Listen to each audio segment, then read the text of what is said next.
Well, a very good day to you all and welcome to Motorhoming Adventures. We are on the road again. We've got 2 or 3 films coming out in the next few days as we're now travelling up north to one of our favourite installers, A&E Leisure.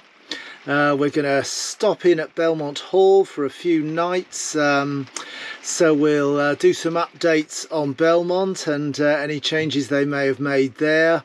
But there's also a film on the installation of full VB Air. That's going to be on a Mercedes based motorhome. There's also a slight diversion for the channel in that a number of you have actually asked about levelling systems for caravans. I guess you might be lucky enough to have both motorhome and caravan, and have asked, you know, whether the levelling systems can be fitted on a caravan and how that works. So we've been speaking with A&E, who, as well as doing the Mercedes-based motorhome, have also got coming in a caravan. So we're going to show you some highlights of the installation of a levelling system on a caravan as well. We're going to have a look at some issues around upweighting, upplating of a motorhome. And as I say, a quick update on Belmont Hall itself. So 2, 3, might even be 4 films on the channel coming up. So good to have you on board. Check out the channel for those all those different films, and it's really good to have you with us. So without further ado, on the road. See you up there. Well, can you believe, look at that, there is literally hardly anything in the garage. Travelling on to my lonesome for 2 or 3 days, therefore an absolute minimum travel. So first things first, because we had the bed raised up for, had to get the bikes in, took our little electric bikes over to get them serviced, so we had the bed back up, so we'll drop that back down. There we go, that's down on its stoppers there, so that we could fit the bikes in, which works really well with them raised up slightly, and pop the all-important clothesline pegs back on where they should be. But yeah, travelling absolute minimal, which of course will mean things are very light in the van, and probably get some pretty good MPG out of it with any luck.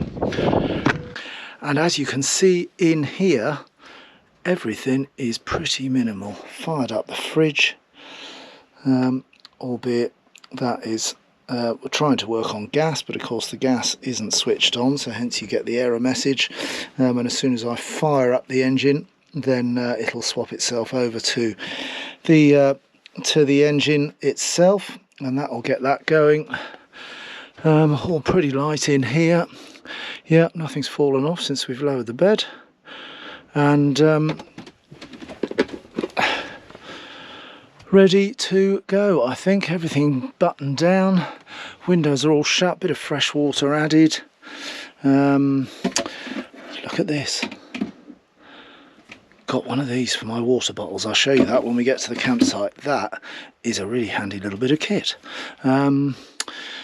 Internet's fired up, and I think we're pretty much ready. The Touch 50 is telling me, yep, the solar, because we haven't been plugged in with the van since we've been back home, so it's just been running off its own battery and solar setup. So we've had a bit of sun this morning, so it has already got itself back up to 100%. And you can just see there we've got about 36 watts per hour being used at the moment by the various devices that are drawing energy in the van, and 70 odd watts coming off the roof, which is just finishing off getting that to 100%. Adding to that, and obviously if our usage increases, so does the amount of charge that the solar panels will bring in. Might get a chance to have a bit more of a look at that later in action. Batteries are all okay, a little bit of water travelling with, although I'm on a slight downhill, so it's less than that, it's probably about 25. And everything's on there. Not going to run the heating or the hot water yet. Wait till we get on site for that. Good old Truma system. We might try texting the van as well, just to because I rarely use once the van is back home. It doesn't get much text activity between the SIM card that's in behind here and the unit that receives the messages, so I like to, every month or two, I send it a message or two just to keep the SIM active, that allows us to interact with the Truma panel when we're away from the van, and send it text to switch on the heating and the water. Again, once we're on site, for those of you who haven't seen it, I might show you that one in action as well. But time to get on the road.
What a lovely setting that is, isn't it?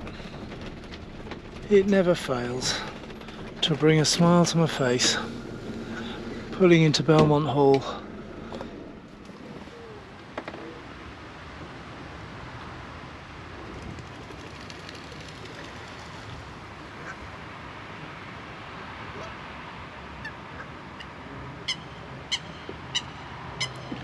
The Canada geese and the coots all chatting away, obviously welcoming us back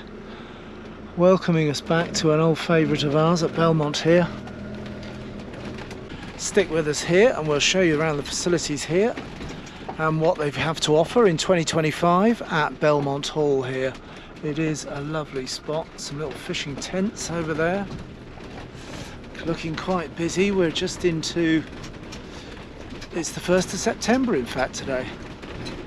Kids are back at school tomorrow in Wales and Wednesday, so I guess some of the sites will be quieting down, but looking ahead of us there, it's still very busy on site. And really looking forward to another stay here at Belmont. Our old friends. Afternoon to you. All right, ladies. What do you think? Are you glad we're back?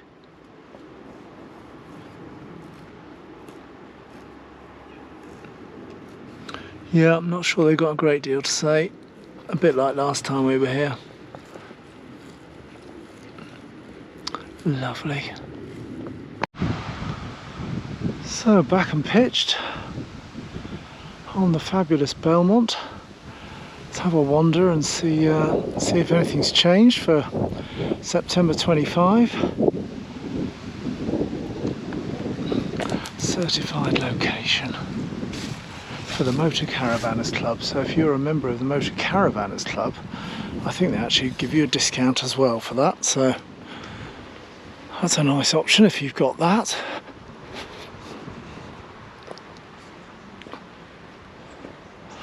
That's the facilities block there. Look at the lovely old building. The chimneys there. Just this bit in front is the facilities behind that death left's there. And then if you've seen any of the films that we've done over the years from here, the chimneys are on top of the private school that also sits in the grounds of this old estate.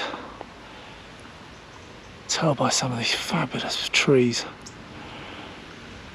that it's got some history to it. So just off that driveway, there's a little track that comes out through here, so I guess if you've got your woofer with you, then it's a good little dog walk area. It comes to the end of this lane here and then onto a gravel track, which just here, which then takes you back to the little minor roads that surround the sort of estate here. The main one we came in on is over there. That's quite a busy road, and it's on rush hour now, so it's just an A road, two-way A road, but you can just about hear the traffic from it, but far enough back that as soon as the rush hour's gone, you hardly hear any road noise at all. Such a nice spot. But then all around the site there's some little minor roads which haven't got pavements, but they're fine to go for a stroll in, walking the dog, going for a walk, whatever you may care to do. There's a sort of circular route you can do on the little side roads here. And only a stone's throw from A&E Leisure, which is where the other film on the channel is focused. But this one is just about the facility here at Belmont Hall. If of course you're going to A&E Leisure, it's a fantastic park up because it's literally about 2 miles that way, if that, and all sort of through countryside and a couple of villages, so it's a really easy route in, and it's a lovely stopover, quiet stopover if you're having work done at A&E Leisure, which we certainly have done over the years. Fantastic. Into just coming up to year 4 now with the van, or the end I should say. So 4 years this month we've had Resi the Moho. And also on the channel, or coming up very soon, if not already, I've just done a resume of costings as well of where we're at after 4 years of motorhome ownership, sort of money we've spent in and around Europe and the UK. So check out the channel for that roundup of all the costs that owning a motorhome involve, if that's of interest to you. That's the walked around a couple of miles around the block. There's the entrance for the school, which literally backs onto the campsite itself, and obviously as you can see there, you can't get vehicle access to the campsite from this side. You just got to keep going, working your way around the block. But lovely site. Some absolutely gorgeous houses around the sort of 2.5 mile block that I've been walking. Well worth a stroll. And just left here and round that bend, there's a pub called the Cocker Bodworth, which is probably the closest hostelry to Belmont itself. Looks a fabulous little place actually.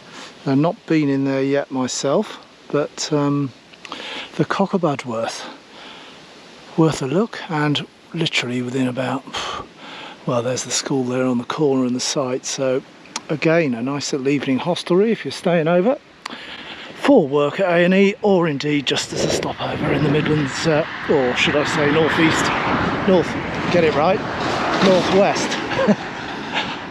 just geography went to pot for a minute there. Just a stone's throw even from Liverpool and Manchester. Hear 1 or 2 aircraft coming over, so it is, you wouldn't believe it was as close to Liverpool and Manchester as it is, but nonetheless a nice northwest stop-off point. The only downside is the last bit of the square that I've walked around is that you're back onto that main-ish road, which runs right across the M56. But there's some little bits of pavement along the way, and then the last bit you've got to sort of take your life in your hands a bit. I'll see if I can find out. I think there might be a footpath access through the grounds into the back of the site, but I'll double check that, because that would be a much better route to get back into the site to avoid this main road. And that's the lap round. There's the entrance we came in at.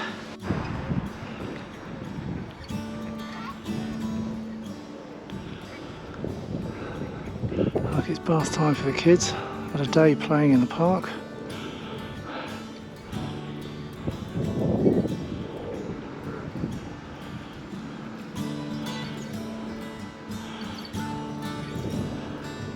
Such pretty little lakes they've got around the site.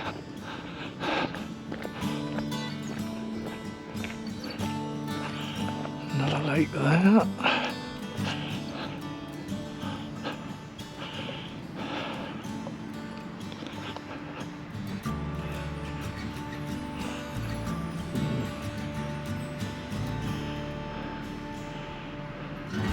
Couple of lonely coots out there.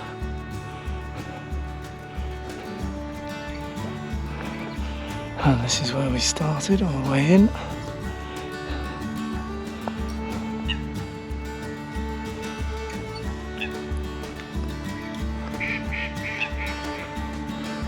Normally seem to find ourselves up here in winter, so quite nice to actually be here when there's still a bit of warmth in the air. Might not need the heating tonight. In fact, I'm sure I won't.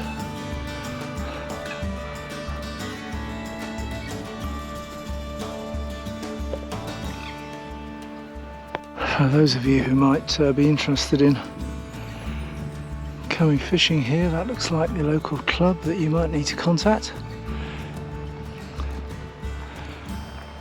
If you fancy doing a bit of fishing, so somebody is over there.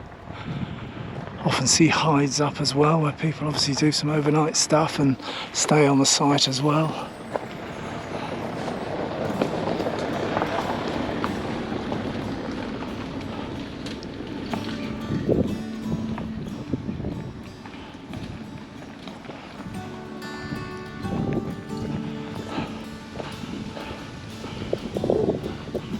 Caravan coming in for the evening. Certainly no shortage of Canada geese this year, is there? Look at that lot.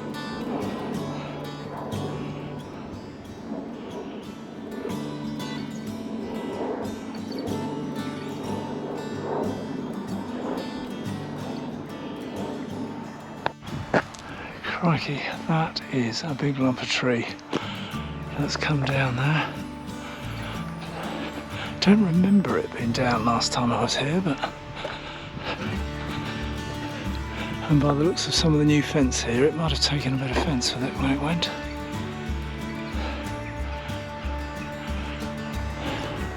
But there are some beautiful tree specimens in the park here, or in the grounds of the hall. Lovely shaped oaks, chestnuts, you name it. Beautiful. There we go. When you book incidentally here, a lot of it's an online booking process.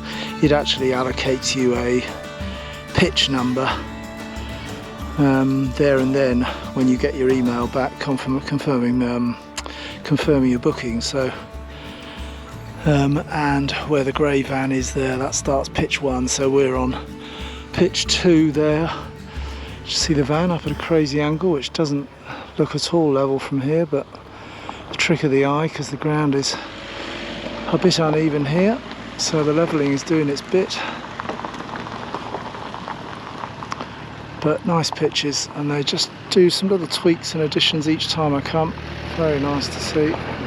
When you carry on up the drive, there is then access to the rest of the pitches here. So the ones we're on there, the ones that pitch 1, 2 and 3 and so on, they're the sort of ones that they describe as lake facing ones. They're just through this gap here by foot. In fact, let's just take you through there and you can see where I mean. There we go. Looks a bit more level from this angle, doesn't it? There's an Elson point here for your black water. Rinse out tap there as well. Each of the pitches has got, you can see on ours there, just here you've got your tap on your own pitch there. Just a little bit further along in the hedge there is the hookup if you want it. I'm just running on batteries at the moment and probably won't use the hookup. Can't remember whether there's an extra charge or hookup. I'll check for you and confirm, or the link to the site will be in the description just under the film. But you can see it's very nicely set out, as always in fact, in amongst the trees. Let's show you over some of the facilities over here. There's a rubbish drop over there for all your waste. And these are the two little blocks I pointed out as we were at the beginning of our walk. There's two lots of facilities. They're both unisex, so shared facilities. There we go, some loos there. There's a shower facility in there as well. There's only a couple of 3 showers on site, but I've never had a problem getting access to them. They're always lovely and warm. Let me just see if there's anybody in here before I wander in. And we're all clear in here. They're really regularly cleaned. Another couple of cubicles there, and then another shower in there, which is really nice. As I say, the water's always piping. In winter, these radiators absolutely blast out the heat, so it's lovely and warm in these in the facilities block. And as I say, they're cleaned more than once a day by the looks of it. Always spotlessly clean and do exactly what is required.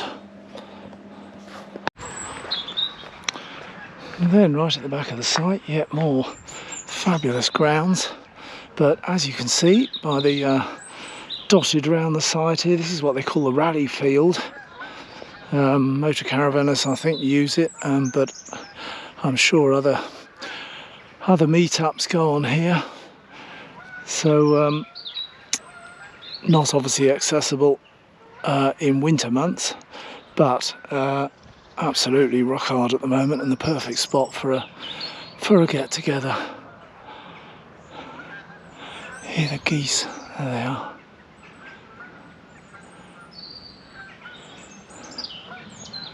And there you just get a sight now of that of the school buildings that were, of course, Belmont Hall in their heyday of grandeur and finery.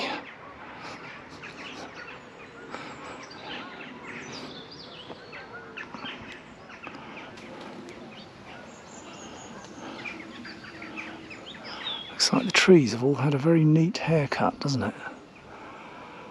How come they're almost all identically above the ground? Animals perhaps grazing.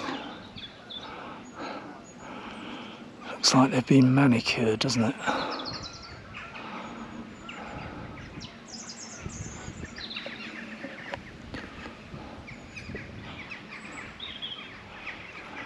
Some grand specimens. You can see quite extensive grounds though. They've definitely done a couple of trees missing from when we were last here. They've thinned out a couple, not least probably because one or two have succumbed, like that one on the driveway. But I always love the tree cover here and how incredibly quiet it is when you're really very close, A, to Northwich, but then B, to some of those city conurbations. It's just like a little oasis of tranquility. Sounds like the robin agrees with me. He's up singing up there somewhere.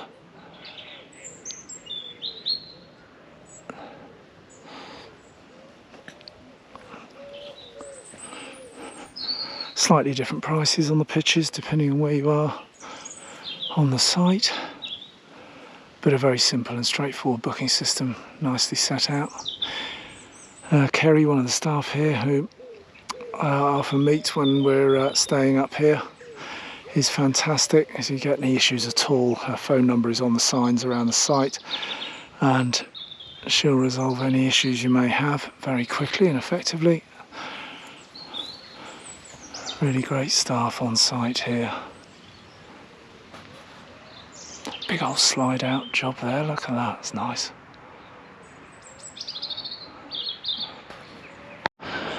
It would have been so grand in its day, wouldn't it?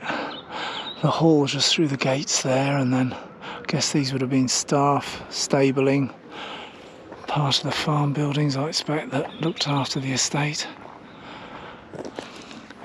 A very grand English seat.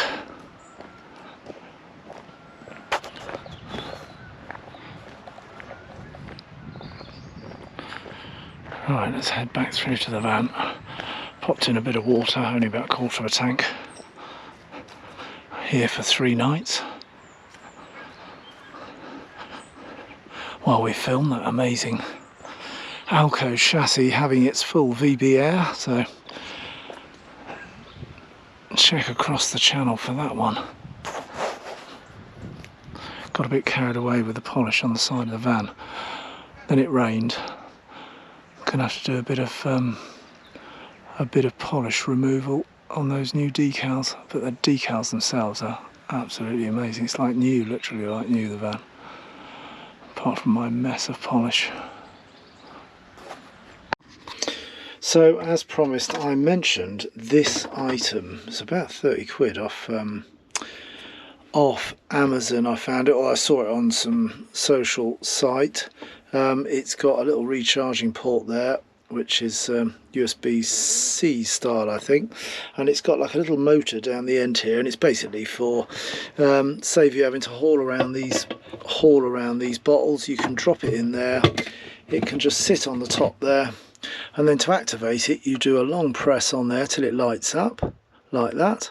So that's now active, and then it's just simply a case of pressing the button again to activate it. So let's see if I can work out how to do it one-handed.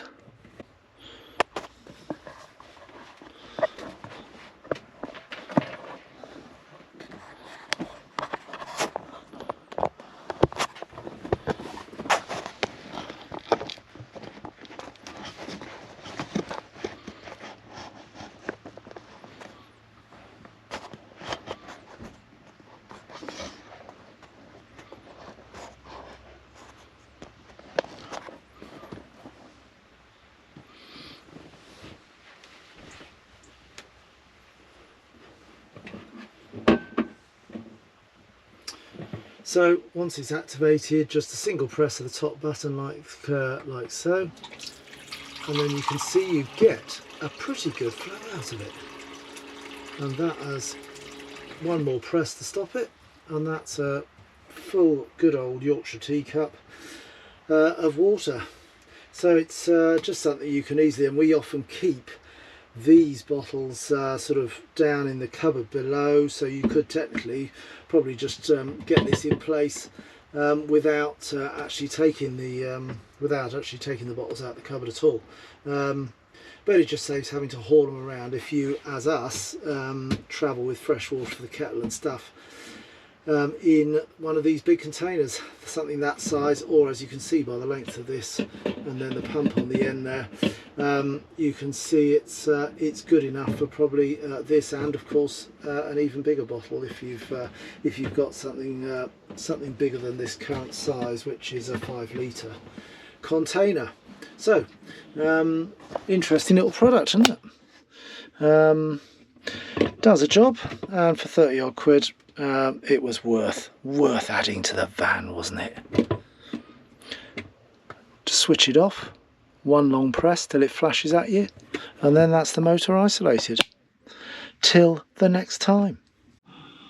And while we're in at Belmont, a few of you have asked about what it's been like to have, since we had the power upgrade, this being the Victron Touch 50, which is the visual representation of sort of everything that's under the seat here.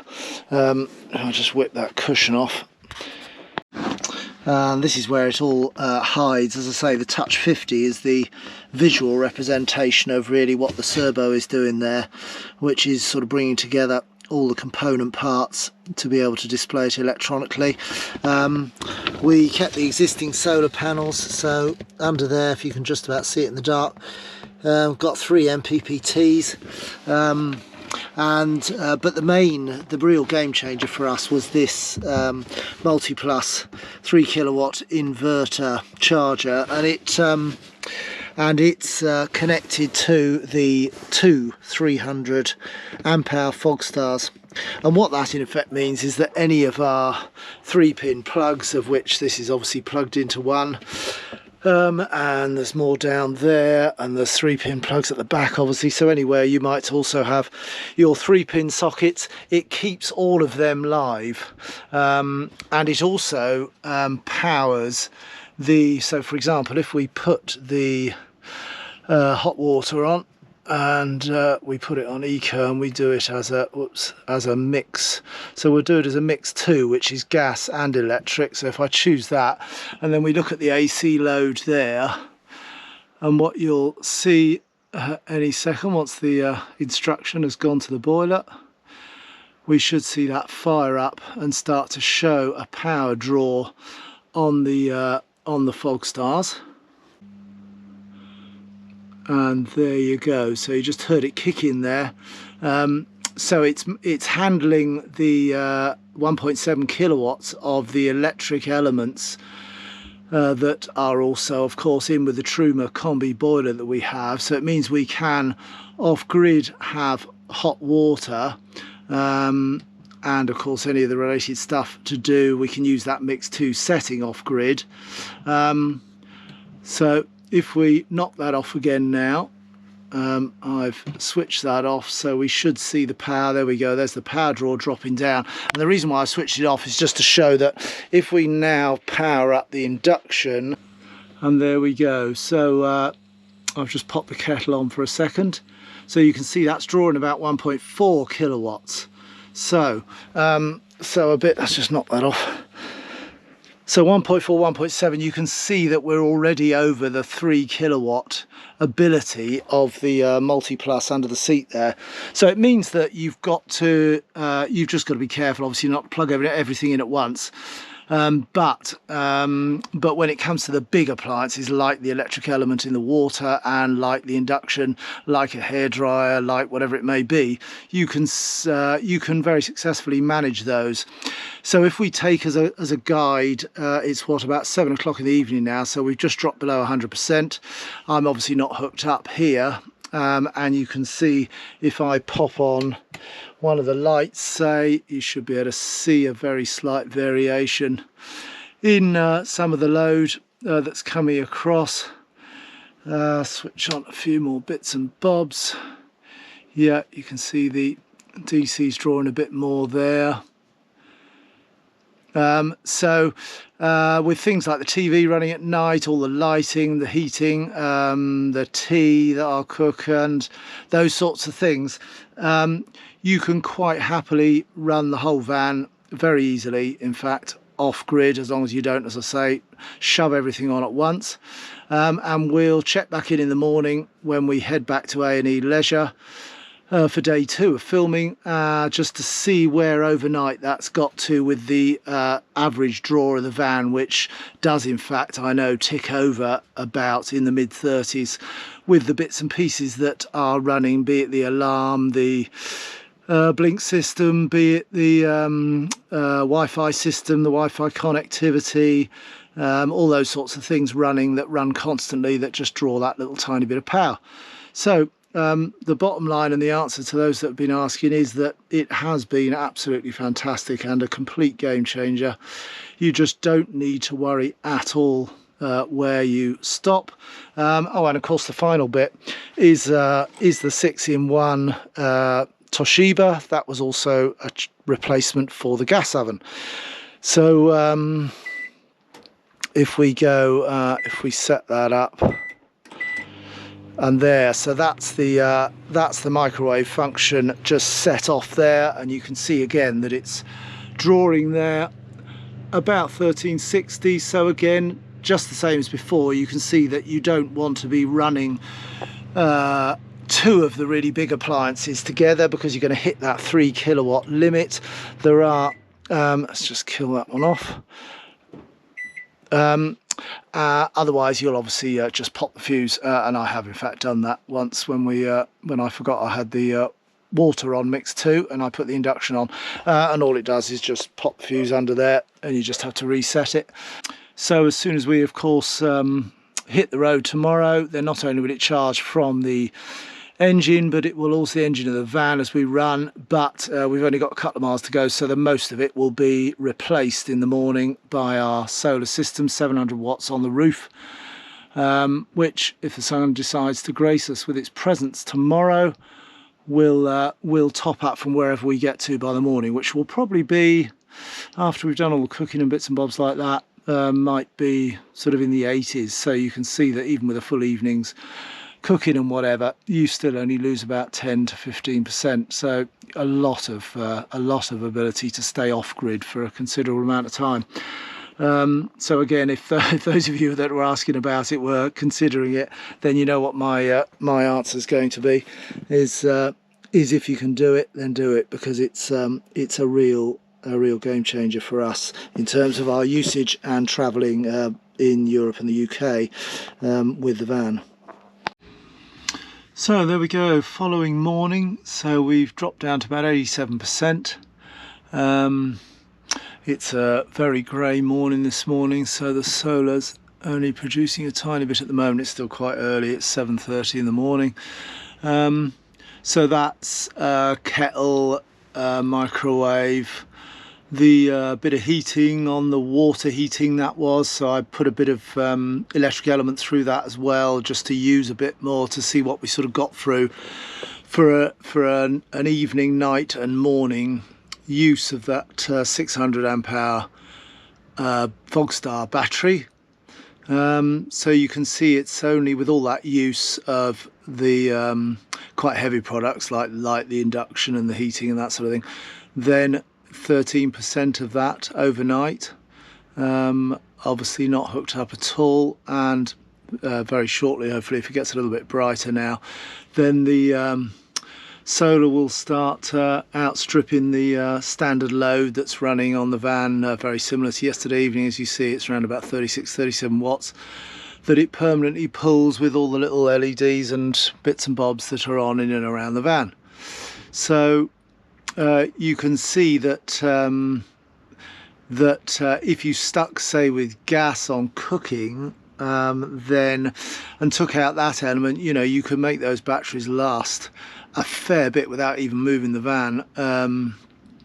And of course, if it was sunny weather, then it would keep everything topped up to 100% without a doubt, so as it does. So yeah, hopefully that's answered those couple of queries that you've raised in some of the comments there, and it really is a game changer for us having everything, all the 3-point sockets all live permanently, for any time you might stop off and bit of lunch and need a bit of power. Then it's nice to have just everything there, as it would be normally when you're on hookup. And there we go, the sun is just trying to make an appearance. It's about 10 o'clock, so it's been a very grey morning, but you can see there now that the PV is really kicking in on the roof. It was up at 400 a second ago, and replacing now and bringing me back probably before I move again from here today. If that sun stays up a bit, we'll be easily back up at 100% on the battery. And in terms of other data, you can drop into the menu screen there and you can see that we've also got those MACSUK that are on the the MACSUK on the base of the Gaslow cylinder, which as I filled up not long ago is showing 100% on the rear Gaslow cylinder, about 50% on the front one. So that's a good quick ready reference to see where you're at Gaslow wise. and then the 28 degrees, the inverter box, that's the separate temperature gauge that we've put in there just to keep an eye on the temperature under the seat there in the surrounding atmosphere around all that battery system, just to make sure that temperatures don't get too high in there. Obviously if it does get too high in there, then there are options to, you know, obviously take the cushion off and the cover, or from the outside you've got the we could open the hatch that gives you access into the side storage there, which would also let an airflow in just in case. But it's reassuring to know that we can keep a close eye on that 28 degrees at the minute. And there you've got some of your MPPT information there. So those were the 3 MPPTs that we saw in the box yesterday, and you can see that they're working well now, just as the sun has made another appearance, or has actually come out properly. You can see then that they're generating a bit now to replace our power use.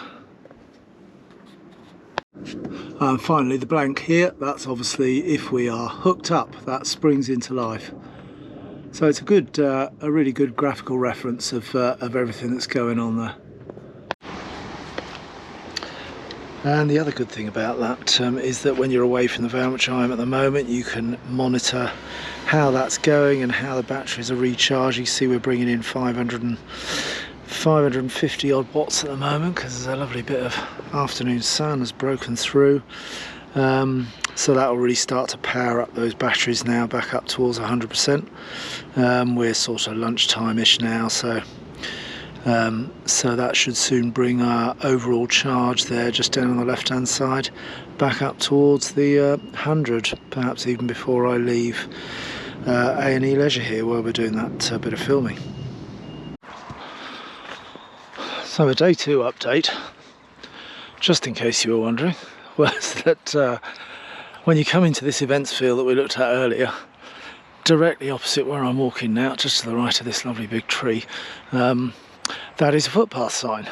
So that means, in terms of what we were talking about the other day, the road that's running parallel with us, that busy A road, this is the alternative way to the pub. If you wanted to go to the Cocker Budworth, and indeed if you wanted to do a walk round the block that just sticks to the minor roads and avoids that busy road, then here you have it. So that's the driveway, the private driveway, or the access I should say, for Cransley School. But as you can see here, this is the way through, and the path actually heads over towards that open gate over there, but actually veers to the right and sort of stays in the field down the driveway. And out at the bottom there where the pub was, just beyond the junction there where we first looked at the school sign. So yeah, so you don't have to dice with death on the A road that hasn't got pavements, but the walk around the block's lovely. Especially if you take a look at some of those big houses, they are stunning, and then you can safely make your way back through the fields.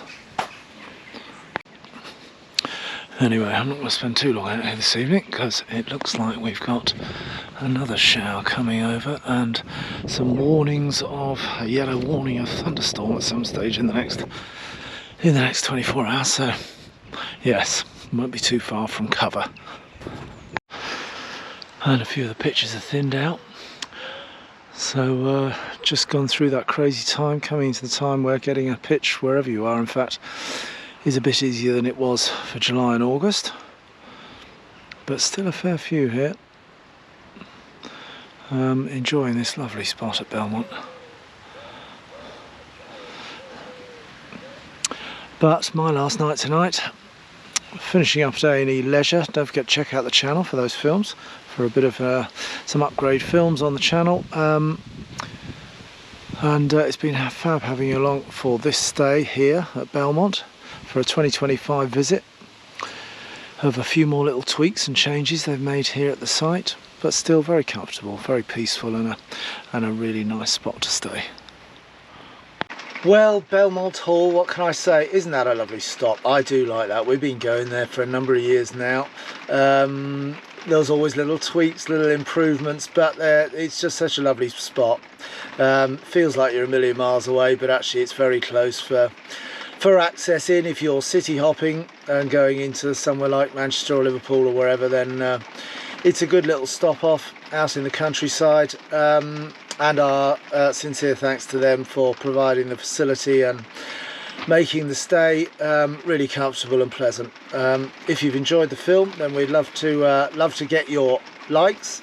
We'd also, of course, love to have you on board as subscribers, as we both do the technical and the walk rounds of motorhomes, but of course the travel. It's the travel that we love most in the UK and Europe.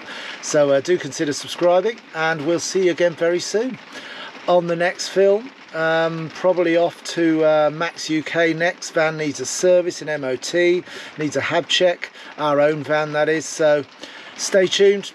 More content coming in the next few weeks as we get all those jobs ticked off in the autumn, ready for the van to be in tip-top shape, ready for travel. We'll see you again very soon. Thanks guys, bye now.